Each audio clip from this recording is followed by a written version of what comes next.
Regulation is contagious. Why your nervous system is the lesson. When your child is overwhelmed, they don't need a lecture, they need your nervous system. Welcome back to Rise Up Voices from the Front Lines. And today's episode is a building blocks edition, and I am your host, Krista Fee. This episode explores how co-regulation, mirror neurons, and repair create the blueprint for a child's emotional safety. This one's for every parent, teacher, and grown-up shaping little nervous systems every day. You don't teach emotional safety by saying calm down. You teach it by being calm, especially when everything in you wants to react. Today, we're talking about something I call the emotional echo effect, how your nervous system literally becomes the blueprint for your child's ability to self-regulate. Because here's the truth, most parenting books don't tell you. Your nervous system is louder than your words. When their storm hits, are you the shelter? Picture this. Your child melts down in the middle of Target, eyes wide, breath shallow, body flailing. You feel your own chest tighten and your heart rate spikes. This is a fork in the road moment. You can meet chaos with chaos, or you can anchor in. Not because it's easy, but because you know that they are borrowing your nervous system in that moment. They don't just need discipline, they need co-regulation. So what is co-regulation? Co-regulation is when a calm, steady nervous system helps soothe an activated one. It's not fixing, it's not silencing, it is attunement. You say, I see you, I'm not scared of your feelings, and I've got you. Over time, those moments create a mental map in the child's body, a pattern that says, I know how to come back to safety because someone showed me how. Mirror neurons and nervous system sync. Let's talk brain science for a second. From birth, your child's brain is equipped with mirror neurons. These neurons copy what they see in others, not just behavior, but tone, breath, posture, even emotional charge. So if you clench your fists when you're overwhelmed, guess what they learn? That frustration equals tension. If you close your eyes, drop your shoulders, and exhale when overwhelmed, they learn a new script, that stress equals slow down. You're not just modeling behavior, you're shaping nervous system literacy. So here's a few tactical tools to build contagious regulation. Let's go tactical because I know you live in the real world. Here are 5 powerful co-regulation practices that I invite you to implement immediately. These are simple shifts that have huge impact when applied over time with consistency. Breathe together.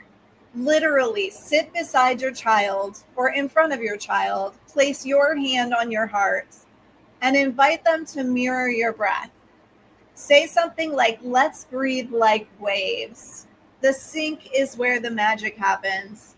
You can even place their hand on your chest and your hand on theirs to create even more connection. Name the moment. Say what you see, not to correct, but to connect. I can see a part of you is feeling overwhelmed or sad or angry. I'm here. We'll figure this out together. The third thing is regulate before you educate. Don't rush into fixing or discipline. If their brain is still in fight or flight, logic won't land. Co-regulate first and then teach. 4, make repair a ritual. You are human. You will lose it. The repair is the lesson. I raised my voice. That wasn't okay. I felt overwhelmed and I'm sorry. Let's try that again. That models humility, safety, and resilience. Use nervous system vocabulary. Try phrases like, is your body feeling fast or slow right now? Or are you in red, yellow, or green zone? This gives kids the power to notice, name, and navigate their states. And here's an in the real world moment. From chaos to co-regulation. One mom I worked with used to describe her toddler's meltdowns as hurricanes. She'd brace for them, shout over them, and collapse afterwards until she started practicing regular co-regulation. Instead of reacting, she sat on the floor. She said, "I'm here when you're ready." And then she began humming or singing. The first few times, nothing changed, but over time, her child crawled into her lap and matched her breathing. That child didn't stop having storms, but she stopped weathering them alone. Here's some real talk. You're not going to be Zen all the time. You're not supposed to be. And here's the real kicker. Neither is your child. You are allowed to lose your temper. You're allowed to cry. You're allowed to pause mid-yell and say, "I need a minute." And so are they. What matters is that you circle back, that you return to center, because your kids aren't learning how to avoid emotional chaos. They're learning how to come back from it. Let me say that again. Your kids are not learning how to avoid emotional chaos. They are learning how to come back from it. I just have a few final thoughts to share. Regulation is contagious, and your nervous system is the most powerful parenting tool that you have. When you breathe, you're teaching. When you repair, you're teaching. When you soften, you're giving them permission to soften too. So today, breathe deeper, speak slower, move softer. Let your nervous system say what words never could. You are safe, you are seen, and you are not alone.